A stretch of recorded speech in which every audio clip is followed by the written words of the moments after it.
نؤمن به ونتوكل عليه ونعوذ بالله من شرور أنفسنا ومن سيئات أعمالنا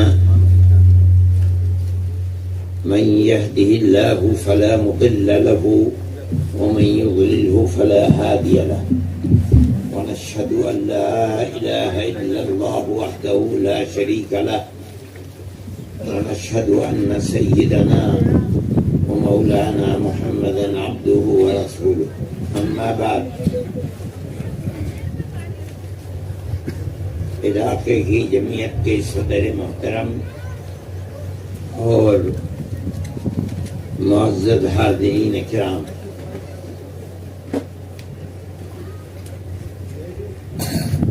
جمعیت علماء ہند آپ حضرات کے تعاون سے جو کام جتنا کام کر سکتی ہے، ہمارے اکابر رحمہم اللہ کا فیض ہے کہ ہم اس کو کرتے رہتے ہیں۔ آپ کے سامنے جو ابھی کارکردگی جمعیت علماء کی پڑھی گئی ہے، اس کے اندر ایک مسئلہ پیش کیا گیا کہ وہ ہماری جوان جن کے اوپر دہشت گردی کا کام کرنے کے الزام میں جیل کی سلاخوں کے پیچھے دھکیلا گیا ہے، یہ کام چونکہ ملک کی فرقہ پرست ذہنیت اس کو بہت خراب سمجھتی ہے، اس لیے کوئی جماعت ان کے لیے قانونی کارروائی کرنے کی ہمت نہیں کرتی۔ صرف جمعیت علماء ہند ہی ایک ایسی جماعت ہے، باوجود کہ وہ ہمارے اوپر یہ الزام رکھتے ہیں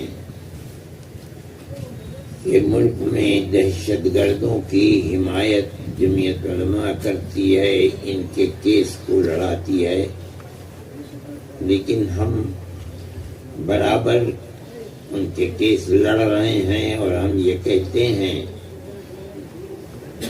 کہ یہ مجرم نہیں ہے، ان پر الزام لگایا گیا ہے۔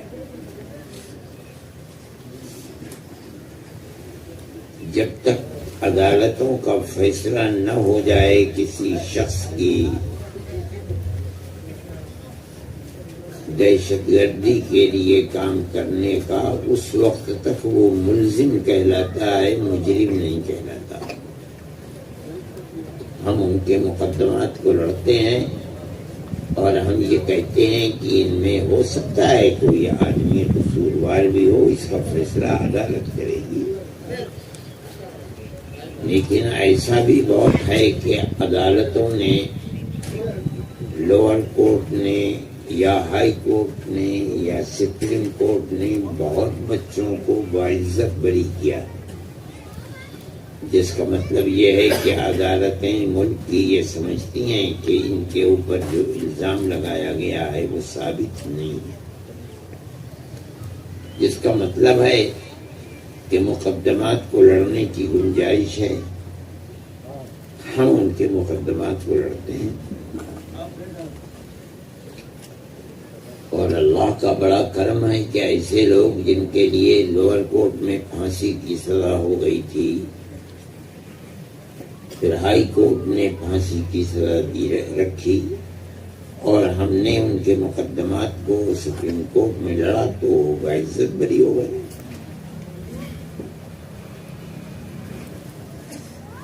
جن لوگوں کو عمر قید کی سزا نیچے کی عدالتوں سے ملی ہے، اوپر کی عدالتوں سے وہ باعزت بری ہوئے ہیں۔ یہ اس بات کی دلیل ہے کہ وہ لوگ جن پر الزام رکھتے ہیں اور کہتے ہیں کہ جمعیت علماء دہشت گردوں کی مدد کرتی ہے، ان کا یہ کہنا غلط ہے۔ فیصلہ تو عدالتیں کریں گی کہ جو بات آپ کہہ رہے ہیں یا پولیس نے جو الزامات ثابت کیے ہیں وہ صحیح ہے کہ غلط ہے. عدالت جب یہ فیصلہ کر دے گی تب آپ یہ بات کہہ سکتے ہیں. لیکن اگر عدالت ان کو بری کرتی ہے تو اس کا مطلب یہ ہے کہ آپ جو بات کہہ رہے ہیں یا پولیس نے جس بنیاد پر انہیں سلاخوں کے پیچھے پہ ڈالا ہے وہ بنیادیں صحیح نہیں ہیں، غلط ہیں بنیادیں. اور جمعیت علماء اس کے اوپر خرچ کرتی ہے اور آپ اس کا اندازہ نہیں لگا سکتے کتنا خرچ کرتی ہے.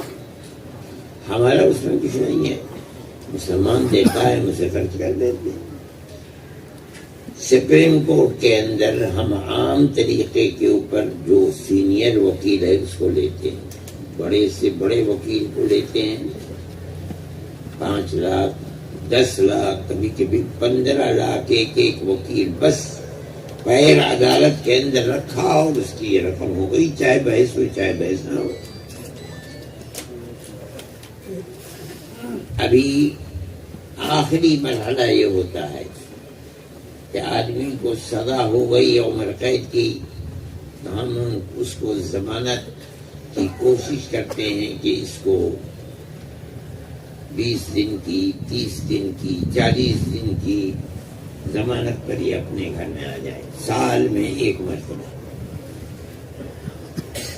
یہ بھی ہمارا کام ہے، ہم کرتے ہیں ان لوگوں کی ضمانت.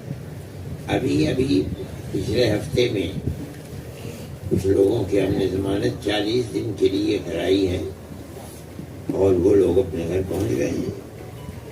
پھر ہم وہ گھر پہنچتے ہیں تو ہم سے کہتے ہیں بھائی ہمارا خرچ کہاں سے ہوگا، ہمارے تو بچے ہیں چھوٹے چھوٹے، ہم کیا کریں گے، ہمیں پیسہ دو. ابھی میں نے ایک صاحب کو کہا کہ بھائی 30,000 روپے اس کو دو، یہ 40 دن کے اندر خرچ کرے اپنے بچوں کے اوپر، آئے جائے رشتے داروں کے اندر، اس کے پاس کچھ تو پیسہ ہونا چاہیے.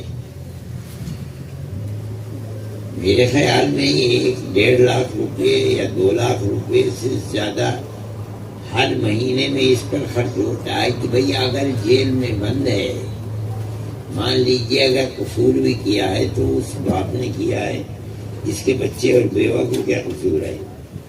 جمعیت علماء ایسے لوگ جو ہم سے کہتے ہیں اور وہ لاکھوں کی تعداد میں ہے، ہم ان کو 5-5 ہزار روپے ماہانہ بھیجتے ہیں بچوں کی تعلیم کے لیے،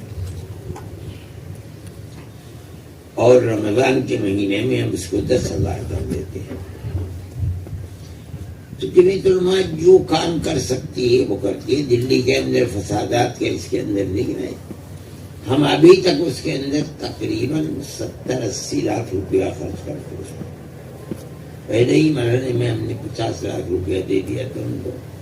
پھر اس کے بعد یہ ہوا کہ بعض لوگوں کی ضمانتیں لوئر کورٹ میں نہیں ہوئی، ان کے لیے ہائی کورٹ جانا پڑا. تو وکیل نے ہم سے کہا کہ ہمیں اور پیسہ دو، چنانچہ ہم نے انہیں اور پیسہ دے دیا. تو جمعیت علماء جو کام کر سکتی ہے اور جو اس کو کرنا چاہیے عوام کی فلاح و بہبود کے لیے، جمعیت علماء کرتی ہے. اور اس میں ہندو مسلم کی بھی کوئی قید نہیں ہے. جمعیت علماء ہندوؤں کی بھی اسی طرح مدد کرتی ہے جس طرح مسلمانوں کی مدد کرتی ہے. ان میں ایسے لوگ بھی ہیں جن کو عمر کی یعنی جن کو پھانسی کی سزا ہوئی تھی، ان میں 1-2 مسلمان بھی تھے. اور یہ کیس بمبئی سے اٹھا تھا، گجرات سے، اور دلی میں آ کر کے ختم ہوا. اس کے اندر ہندو بھی تھے، ہم نے ان کی بھی مدد کی. اور بھی ہمارے پاس اگر چیز آتی ہے، وظائف کا ذکر ہے اس کے اندر، ہم وظائف دیتے ہیں. پچھلے سال ہم نے 1 کروڑ کا بجٹ بنایا تھا، اس سال ہم نے 2 کروڑ کا بجٹ بنایا. اور پچھلے سال بھی ہندو تھے اس کے اندر، ہندو لڑکے پڑھنے والے، اور اس سال بھی مسلمانوں کے ساتھ ہندو بچے بھی ہیں، ان کی بھی مدد کرتے ہیں.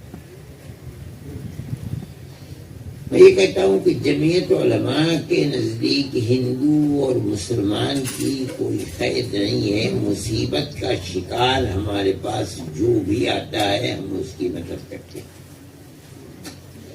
یہاں آپ کے صوبے کے اندر جو 15 مکان دیے جا چکے ہیں اور 16 مکان ابھی تعمیر ہو رہے ہیں، میں آیا تھا ان 15 مکان کو دینے کے لیے، اس میں ہندو بھی تھے، مسلمان بھی تھے۔ آپ کے قریب کیرلا کے اندر 3 سال پہلے جو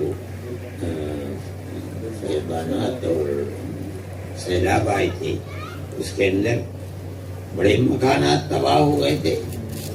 جمعیت علماء کو اجازت ملی کام کرنے کی، اپنی اس کی تاریخ کی بنیاد پر۔ دوسری پارٹیاں آنی چاہتی تھیں، ان کو اجازت نہیں دی گئی۔ جمعیت علماء کو اجازت دی گئی۔ جمعیت علماء نے مسلمانوں کے لیے بھی، کرسچنوں کے لیے بھی، ہندوؤں کے لیے بھی، جن کے مکانات تباہ ہو گئے تھے، جتنی ہم مدد کر سکتے ہیں وہ مدد کرتے ہیں۔ اور میں یہ سمجھتا ہوں کہ چاہے گورنمنٹ ہو، چاہے مسلمانوں کی تنظیم ہو، چاہے ہندوؤں کی تنظیم ہو، مصیبت کسی پر آتی ہے تو نام اور مذہب پوچھ کر نہیں آتی۔ ہندوستان کی ہمیشہ سے یہ تاریخ رہی ہے کہ انہوں نے ہندو اور مسلمانوں کو ساتھ لے کر کام کیا ہے۔ یہ تو بدقسمتی ہے اس وقت کہ فرقہ پرست طبقہ ملک کا حکومت فرقہ پرستی کی بنیاد پر کرنا چاہتا ہے، اور وہ کر رہا ہے۔ پیار و محبت کی جگہ نفرت اس نے بھر دی ہے، اور وہ یہی کہتا ہے کہ اگر تمہیں محفوظ رہنا، مسلمان تمہیں کھا جائے گا۔ اگر تمہیں محفوظ رہنا ہے تو تم ہمیں ووٹ دو، ہم مسلمانوں کو آگے بڑھنے دیں گے۔ یہ عام طریقے پر یہ لوگوں کی باتیں سامنے آتی ہیں، لیکن یہ لوگوں کی آنکھوں میں دھول جھونکنا ہے۔ مسلمان اس ملک میں ہمیشہ سے تو رہی ہے۔ بے شمار گاؤں ایسے ہیں جن کے اندر ہندو اور مسلمان ساتھ ساتھ رہتے ہیں، اور کب سے رہتے ہیں یہ کسی کو معلوم نہیں کہ کب سے رہتے ہیں۔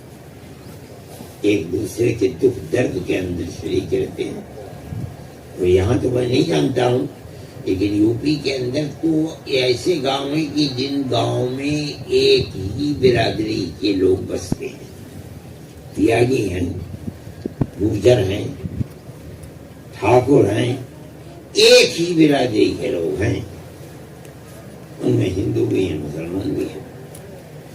یہ جانتے ہیں کہ ہمارے کون سے دادا پردادا نے اسلام کو قبول کر لیا تھا، یہ ان کی اولاد ہیں، ہم ان کی اولاد ہیں۔ جو دوسرا بھائی تھا جس نے اسلام کو نہیں قبول کیا،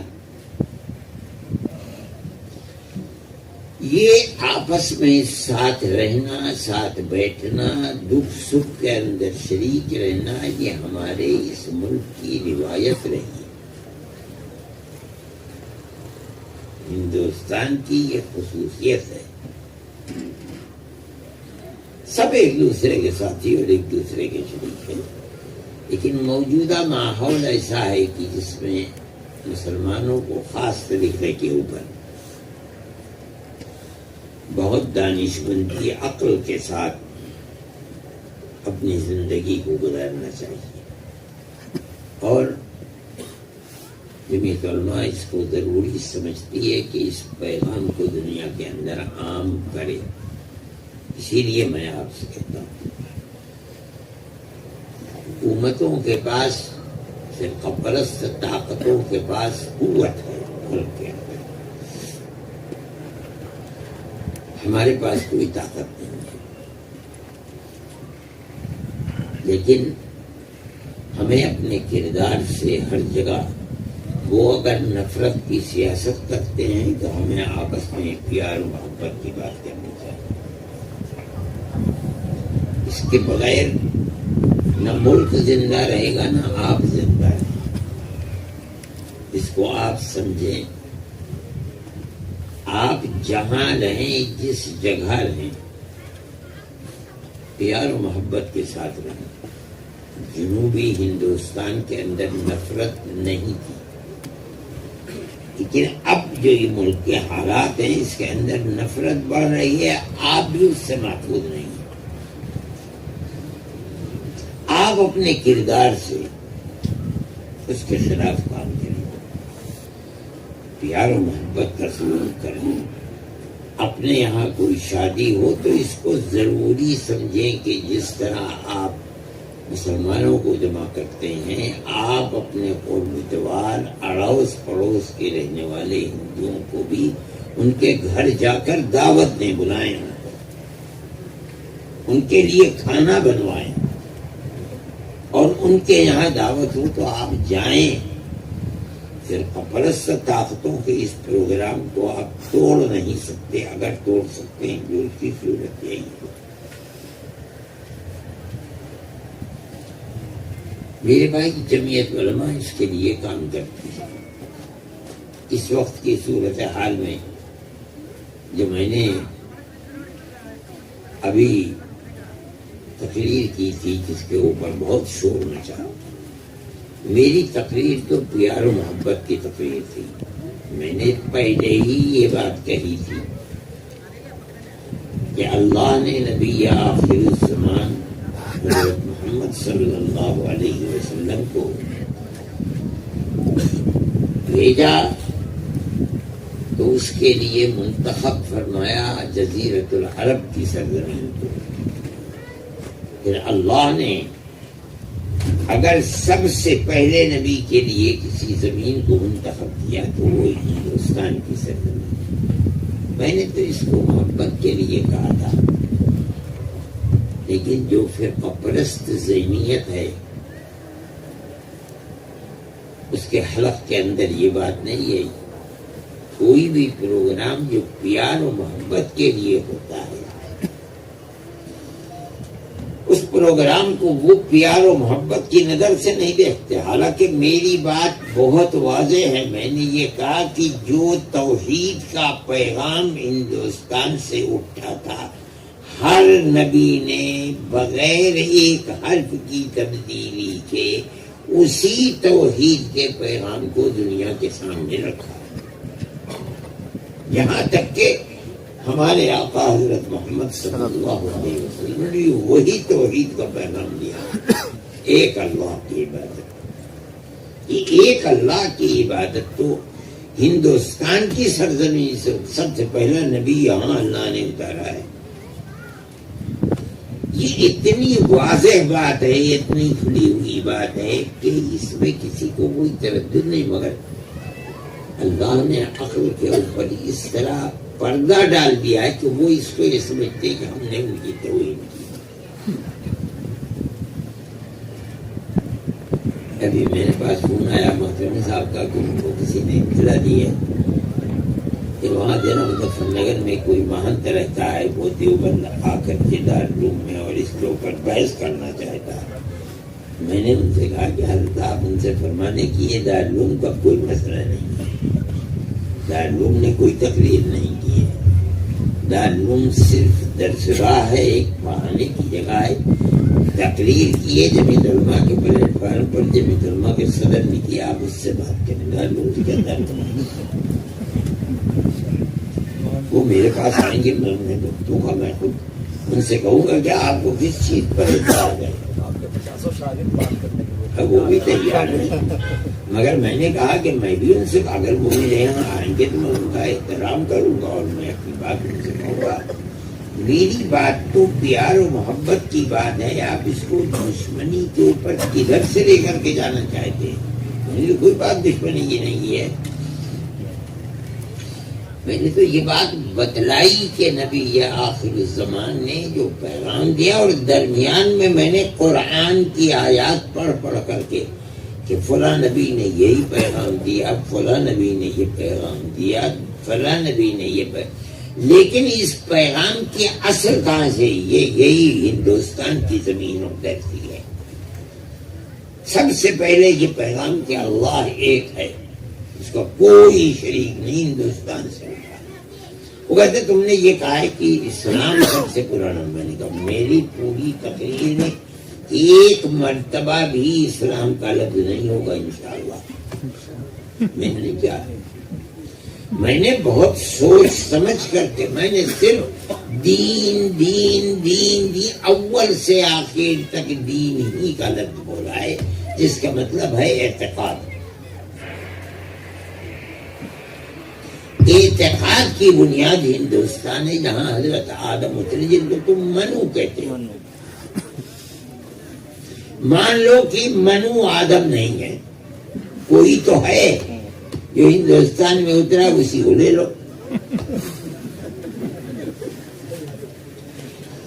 اس لیے میں نہیں سمجھتا ہوں یہ وہی ہے، وہ دماغ ہے یہ۔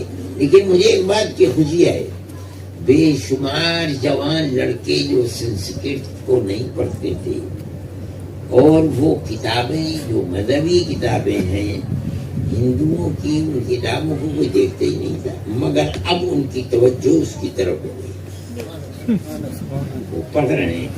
اور میں اس کا دوسرا پہلو بھی سمجھتا ہوں، ارے ہم نے ہندی میں ترجمہ کیا ہے، اس کی تفسیر ہے، تم اس کو پڑھو۔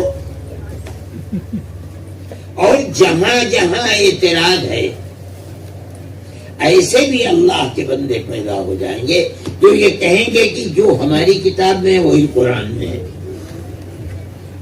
جہاں جہاں توحید کی بات آئے گی،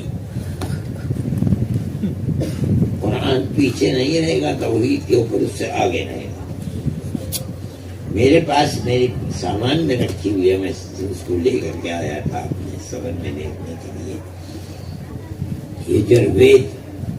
میں نے اس کو پڑھنا شروع کیا، اور میں نے ان جگہوں پر نشانات لگائے ہیں جہاں صرف ایک اللہ کی توحید کا ذکر ہے۔ وہ منتر کون کون سے ہیں، ان کا نمبر کیا ہے، میں نے ان کو دیکھا۔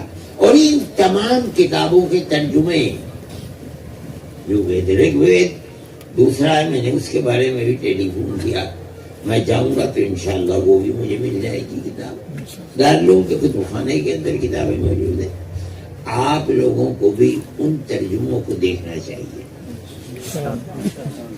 مقصد یہ ہے کہ اللہ نے جو بھی آسمانی دین ہے، ہر دین کی بنیاد توحید کے اوپر ہے،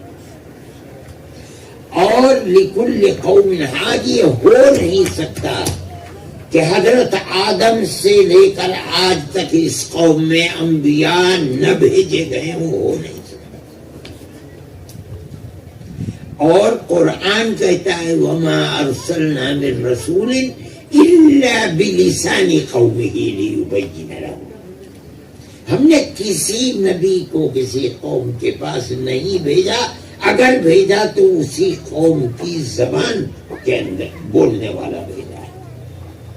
کوئی عرب کا آدمی یہاں سنسکرت بولنے والوں کے درمیان میں ہادی بن کر کے نہیں آئے گا،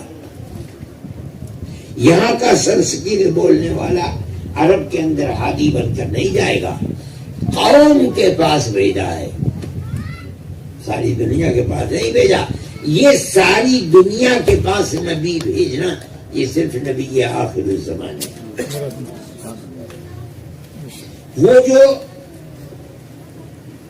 جن کو دوت منو کہا جاتا ہے، دوسرا منو، اس لیے کہ پہلے منو آئے، ان سے نسل چلی، اس کے بعد شیش آئے، جب نسل ادھر ادھر ہونے لگی اللہ نے دوسرا نبی بھیج دیا، اس کے بعد وہ گئے راستہ بتا کر کے، اللہ نے پھر قوم ادھر ادھر ہوئی، تیسرا ہر نبی نے وہی چراغ جلایا جو پہلے نبی نے جلایا تھا۔ اب اس کے بعد آئے ہیں دوسرے منو، یعنی حضرت نوح علیہ نبینا علیہ السلام۔ ان کے یہاں ہے جو چیز ہم حضرت نوح کے بارے میں قرآن کہتا ہے کہ وہ آئے اور انہوں نے 950 سال تعلیم دی، لوگوں نے قبول نہیں کیا، انہوں نے بددعا کی، اور ایک ایسا طوفان آیا جس نے ساری دنیا کو ختم، جتنی بڑی بھی دنیا تھی، ان کی کشتی میں جو رہ گئے وہی بچے۔ ایک لڑکا کشتی سے باہر رہا، ان کا 3 لڑکے حام، سام، یافس، یہ کشتی میں رہے۔ جب طوفان تھم گیا وہ لڑکا بھی اس طوفان کے اندر مر گیا. یہ قرآن کے اندر دکھ رہا ہے. 12ویں سپارے کے اندر آپ دیکھیں اس کو. 12ویں سپارے کے 3 اور 4 رکوع کا آپ پڑھیے ترجمہ اس کا آپ کو ملے گا. وہ کہہ رہے ہیں اے اللہ یہ میرا لڑکا ہے, یہ میرے اہل میں سے ہے, اس کو بچا لیجیے.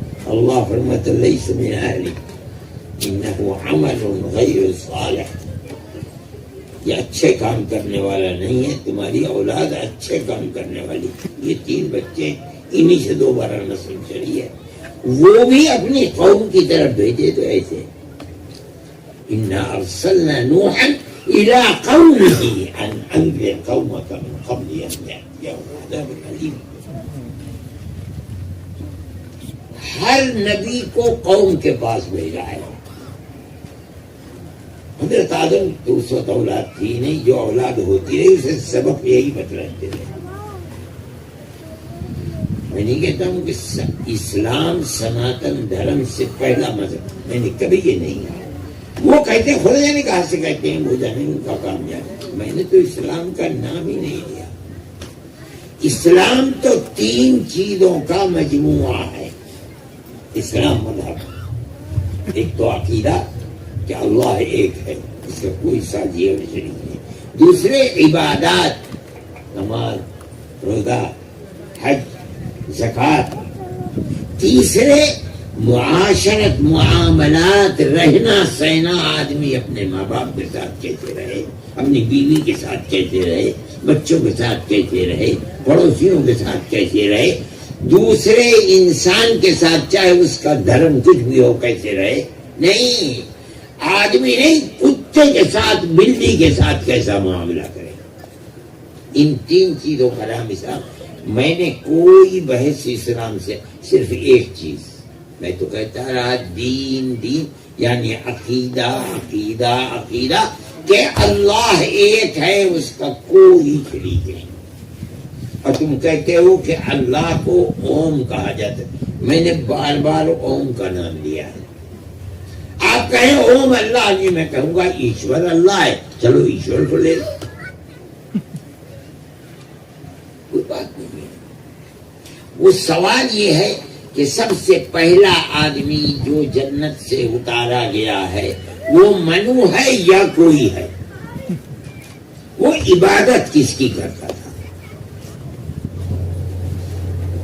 جمعیت علماء ہر چیز کے اندر, ٹھیک ہے رہنے دو.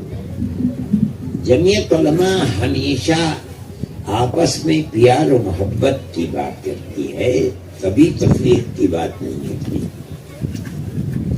ہماری اس تقریر کو غلط رخ دینے کی لوگ کوشش کر رہے ہیں, مگر اللہ کا شکر ہے میں اس کو بہت عظیم چیز سمجھتا ہوں اور خدا کے یہاں قبولیت کی دلیل سمجھتا ہوں کہ مسلمان بچے جو بالکل کوئی توجہ نہیں تھی کہ مذاہب جو ہم اس ملک میں رہتے ہیں, اور اللہ نے یہ فرمایا ہے کہ سب سے پہلے آدم اس ملک میں اترے ہیں, ان کے اتارنے کے لیے اس ملک کو منتخب کیا گیا ہے. تو یہ دیکھیں کہ ہے کیا چیز مذہب یہ. اور ہندو مخالفت کرتے ہیں اسلام کی, وہ دیکھیں اسلام تعلیم کس چیز کی ہے. خدا اس کے دروازے کو کھول دے تو میں زندہ رہوں کہ مر جاؤں, مگر میں سمجھتا ہوں کہ میں کامیاب رہا. جمعیت علماء کبھی بھی لڑائی جھگڑے کی بات نہیں کرتی. ہمیں کوئی برا کہتا ہے ہم اپنی گردن کو جھکا دیتے ہیں, ہو برا کہوں, ہم کسی کو برا کہنے نہیں دیتے. میں کہہ رہا تھا کہ جمعیت علماء برابر پیار و محبت کا کام کرتی ہے. ہم نے آج سے 7-8 سال پہلے بنگال میں ایک سیلاب آیا تھا اور بہت تباہی آئی تھی. اس کے اندر ہندو مسلمان پر بہت بڑی تباہی اور کھیتی سب ختم ہو گئی تھی. ہم نے وہاں اپنے کیمپ لگائے. ہمارے ایک کیمپ میں ایسے بھی کیمپ تھے جس میں صبح کو 2700 آدمی اور شام کو 2700 آدمی کھانا کھاتے تھے. کوئی نہیں دیکھا جاتا تھا کہ کون ہندو ہے. اب ایک مصیبت آئی ہے, اس مصیبت میں مدد کرنی چاہیے نا. میں نے ہدایت کر رکھی تھی کہ خبردار کوئی آنے والا آدمی جائے نہ اٹھ کر کے یہاں سے. ہندو تنظیمیں بھی تھی مگر وہ ہندوؤں کو دیکھتی تھی, ان کی مدد کرتی تھی, مسلمانوں کو نہیں آنے دیتی تھی. مگر ہمارا ایتا چاہے ہندو ہو چاہے مصیبت زدہ ہے وہ آئے اور کھائے, ہمیں کوئی اس کے اندر تکلف نہیں. میں یہ کہا کرتا ہوں اور اس زمانے میں اس کی ضرورت بہت زیادہ محسوس کرتا ہوں کہ آپ حضرات کو اپنا معاملہ جہاں بھی آپ رہتے ہیں, چاہے مدرسے والے ہوں چاہے رہنے والے ہوں, وہ ہر آدمی کے ساتھ جو آپ کا قریبی ہے, آپ کے قریب میں رہتا ہے, آپ کے گاؤں میں رہتا ہے, آپ ان سے اپنے روابط کو بڑھائیں, ان کی خوشی کے اندر جا کر شریک ہو, آپ اپنی خوشی میں انہیں شریک کریں. یہ اگر کل اس کی ضرورت 10% تھی تو آج اس کی ضرورت 50 نہیں 100% ضرورت ہے, اور یہ ہونا چاہیے. اگر آپ نہیں کریں گے تو آپ ٹھوکر کھائیں گے. یہ ایک ایسی چیز ہے جس کو ہونا چاہیے اور آپ کو کرنا چاہیے. جمعیت علماء اس کے لیے کوشش کر رہی ہے اور اپنا فرض سمجھتی ہے کہ کوشش کرے. دوسری بات جو میں نے کہی تھی اس پر غور کریں. ہر چیز کا اردو ترجمہ موجود ہے, ان کی ہر کتاب کا, جس کو مسلمانوں نے بھی کیا ہے اور خود ان کے پنڈتوں نے بھی کیا اپنے دین کو پھیلانے کے لیے. آپ ان کتابوں کو دیکھیے, پڑھیے, اور جہاں اس میں آپ کو چیز توحید کے مطابق ملتی ہے تو آپ اس چیز کو لیجیے اور دوسروں تک پہنچائیے. اور اگر آپ کر سکتے ہیں تو ایک طرف رکھیے اس حصے میں جو وہ کہہ رہے ہیں, اور اسی کے مطابق توحید کی جو آیت قرآن کی ہے اس کو دوسری طرف رکھیے. اس کے ترجمے کو کہ یہ منتر اتنے نمبر کا ہے اسے دیکھو, اور یہ آیت فلاں سپارے میں اتنے نمبر کی ہے اس کو دیکھو. آپ اس طرح سے کر کے لوگوں تک پہنچائیں اس کو. یہ جو نفرت ہے, اور مسلمان کے دل میں نفرت نہیں ہے جتنی نفرت اکثریت کے دل کے اندر ہے. ان کو یہ بتائیے آپ کہ تمہارے آبا و اجداد نے کس طرح زندگی گزاری ہے پیار و محبت کی, اور اس کا سبب یہ تھا جو ان کتابوں کے اندر لکھا. ان چیزوں کو دیکھیے. اسلام کے اوپر جو قرآن پر وہ سب سے بڑا اعتراض کرتے ہیں وہ اعتراض ہے جہاد کا.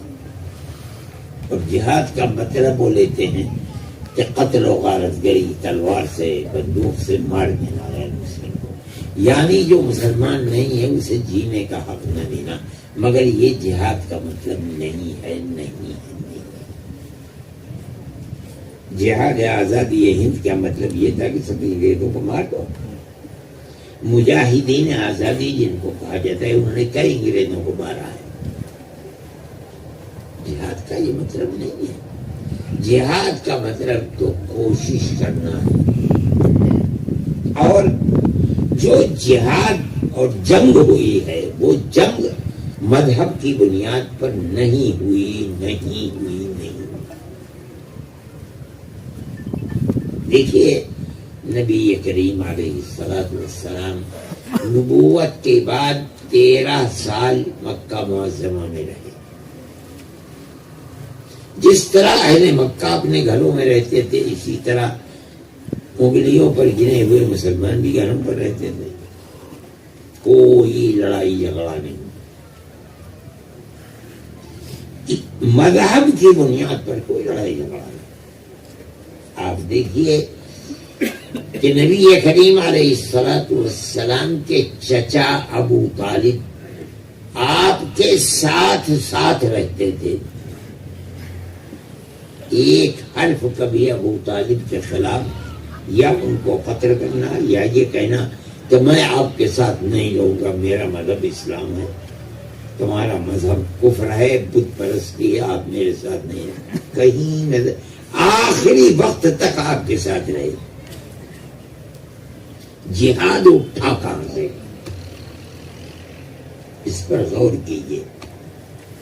جب نبی کریم علیہ الصلوۃ والسلام ہجرت فرما کر کے مدینہ منورہ آئے تو اب اللہ کے حکم سے آپ نے دنیا میں سب سے پہلی اسلامی حکومت قائم کی مدینہ منورہ میں.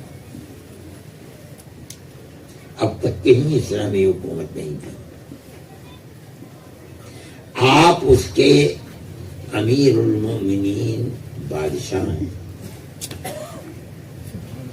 آپ کے پاس قید خانہ بھی ہے.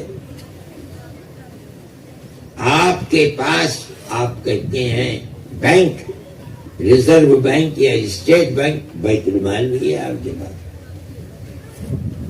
کسی بھی حکومت کے لیے لشکر کا ہونا ضروری ہے. آپ کے پاس صحابہ کا لشکر بھی ہے. اب مکے کے لوگ اس حکومت اسلامی کو آگ لگانا چاہتے ہیں. جب ہم نے انہیں اپنے گھروں میں نہیں رہنے دیا, اب مدینے میں جا کر کے یہ حکومت کیسے قائم کریں گے؟ جتنی جنگیں ہوئی ہیں وہ اسی بنیاد پر ہوئی ہیں. یہاں ہے جہاد. یہ تو آج بھی ہے. اگر ہندوستان کے اوپر چین حملہ کر دے تو کیا اس کو دودھ پلایا جائے گا؟ اگر ہماری حکومت ان کا بھرتا بنا سکتی تو بھرتا بنا دے گی. دنیا کی ہر حکومت بناتی ہے. کون ہے جو ان کو بلا کر کے دودھ پلاتی ہے؟ یہی اسلام کی صورت ہے. جو لوگ اسلام کو چین سے نہیں رہنے دیتے, جو لوگ اسلامی حکومت کی جڑ اکھاڑنا چاہتے ہیں, جہاد ان سے ہے. رہن سہن کے اندر کوئی جہاد نہیں, لیکن لوگ اس کو نہیں سمجھتے. جہاں جہاد کر, دیکھیے جہاد کا لفظ ان صورتوں میں بھی آیا ہے جو صورتیں مکے میں اتری ہیں. مکے میں تو جہاد تھا ہی نہیں, تو قرآن میں جہاد کا لفظ وہاں کیوں ہے؟ صرف اس لیے ہے کہ جہاد کے معنی قتل کرنے کے نہیں ہے. اگر جہاد معنی میں قتل کے ہے, یقاتلون فی سبیل اللہ, وہ وہاں ہے جہاں وہ حکومت اسلامی کو اکھاڑنا چاہتے ہیں, مسلمانوں کے وجود کو ختم کرنا چاہتے ہیں. وہاں یہ ہے کہ اپنے گھر میں مت بیٹھو, باہر نکلو اور سر سے کفن باندھ کر کے باہر نکلو, اپنے دشمن کو قتل کرو. آج دنیا کے اندر یہی ہوتا ہے. کیا ہو رہا ہے یوکرین کے اندر؟ وہ طاقتیں جو اپنے آپ کو دنیا کی سپر طاقت کہہ رہی ہیں, وہ باہم برسر بیکار ہیں اور روز آنا بڑھتا ہی چلا جا رہا ہے. اب اخبارات یہ کہہ رہے ہیں کہ وہ اسلحہ جو ایٹمی اسلحہ ہیں روس نے ان کو تیار کرنے کا بھی حکم دے دیا. اس کا مطلب یہ ہے کہ دنیا برباد ہو کر کے رہ جائے گی, تباہ ہو جائے گی. چیز یہ ہے کہ آپ رہن سہن اپنا ٹھیک کیجئے, کوئی مسئلہ نہیں ہے. جہاد کا ذکر قرآن میں جہاں آیا ہے وہاں ایسی مخالفت کے لیے آیا جہاں آپ لوگوں کو جینے کا حق نہیں دے رہے ہیں. اس کے لیے جہاد, اس کو سمجھیے, پڑھیے اور سمجھ کر کے جو اعتراض کرتا ہے اس کے اعتراض کا جواب دیجیے.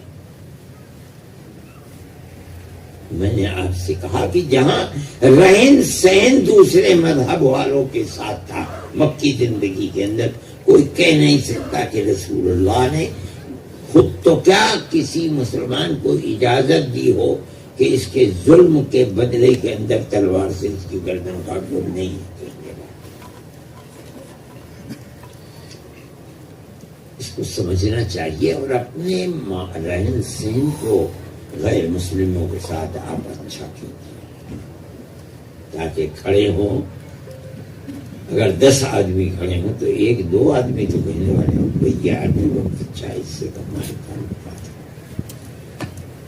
میں سمجھتا ہوں کہ اگر آپ اس کی کوشش کریں گے تو آپ کی یہ کوشش یقیناً بارآور ہوگی، اور ہم تو اللہ سے یہ دعا کرتے ہیں کہ اللہ تعالیٰ اس ملک کے اندر پیار و محبت کی وہ تاریخ جو ہزاروں سال سے پیار و محبت کی تاریخ ہے، اللہ اسی تاریخ کو زندہ و جاوید فرمائے۔ ہم تو سب ایک دوسرے کے ساتھ رہتے تھے اور آج بھی رہتے ہیں، پھر خبرست طاقتیں ہیں جو آگ لگانا چاہتی ہیں، اللہ ان کو ناکام کرے۔ آخر دعوانا الحمدللہ رب العالمین۔ میں اب اس لائق نہیں ہوں کہ میں تقریر کروں، اس سے زیادہ دیر بولا بھی نہیں جاتا ہے، جتنی دیر میں بول گیا یہ بھی خدا کی قدرت ہے۔ اب میرا سفر کرنا اور آنا جانا یہ سب مشکل ہو گیا ہے، میری اندر طاقت بھی نہیں ہے۔ آپ حضرات تشریف لائے، میں اپنے دل کی گہرائیوں سے آپ کو تشریف آوری پر شکریہ ادا کرتا ہوں، مبارکباد دیتا ہوں۔ میں نے جو سما خراشی کی ہے، میں چاہتا ہوں کہ آپ عملی اعتبار سے آگے بڑھیں اور اس پیغام کو لوگوں تک لے جائیں، پہنچائیں اور پیار و محبت کا معاملہ کریں۔ یہ آپ کا دین ہے، میں جو بات آپ سے کہہ رہا ہوں وہ دین کی بات ہے، اس سے غیر نہیں کہہ رہا ہوں۔ رسول اللہ صلی اللہ علیہ وسلم کا جو عمل تھا غیر مسلموں کے ساتھ وہ پیار و محبت کا تھا، قتل و غارت گری کا نہیں تھا۔ مسلمان کو وہی عمل پیش کرنا ہے، تبھی وہ اس ملک کے اندر اپنے وجود کو تسلیم کرا سکتا ہے، ورنہ ملک جس راستے پر چل رہا ہے تو آپ کے سامنے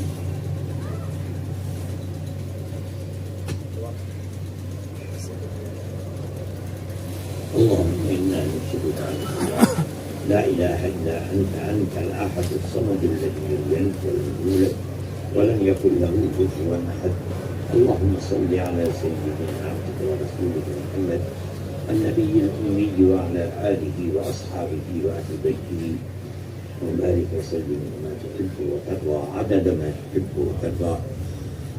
اے اللہ ہماری حاضری کو قبول فرما، جو باتیں کی ہیں ان باتوں کے اندر قوت کو پیدا فرما۔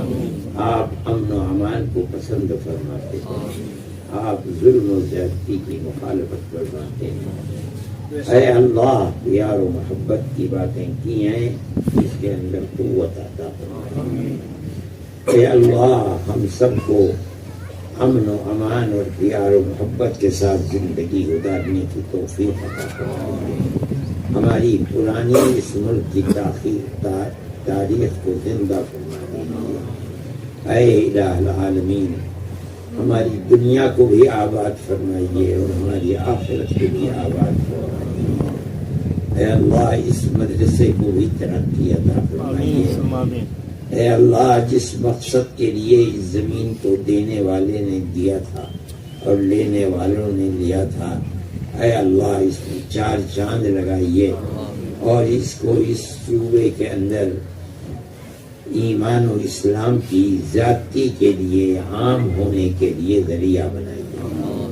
پڑھنے والوں کے علم میں برکت عطا فرمائیے، عمل میں برکت عطا فرمائیے، پڑھانے والوں کے اندر مزید اخلاص و للہیت کو پیدا فرمائیے۔ جنہوں نے یہ زمین دی تھی مدرسے کے لیے، اے اللہ ان کے مقصد کے اندر کامیابی عطا فرمائیے اور ان کی دنیا کو بھی ترقی میں بھی ترقی عطا فرمائیے، دین میں بھی ترقی عطا فرمائیے۔ اے پروردگار جو باتیں کی گئی ہیں ان باتوں کو کرنے کے لیے قوت پیدا فرمائیے۔ اے اللہ ہمارے ملک کو امن کا گہوارہ فرمائیے، ہم سب کو امن و امان کے ساتھ رکھیے، رزق حلال عطا فرمائیے، شرور و فتن سے محفوظ و معمون فرمائیے، جب وقت آئے تو اے اللہ ایمان پر خاتمہ فرمائیے، نبی کریم علیہ الصلوۃ والسلام کی شفاعت میں میسر فرما دیجیے اور اپنی جنت میں جگہ عطا فرمائیے۔ صلی اللہ تعالی علی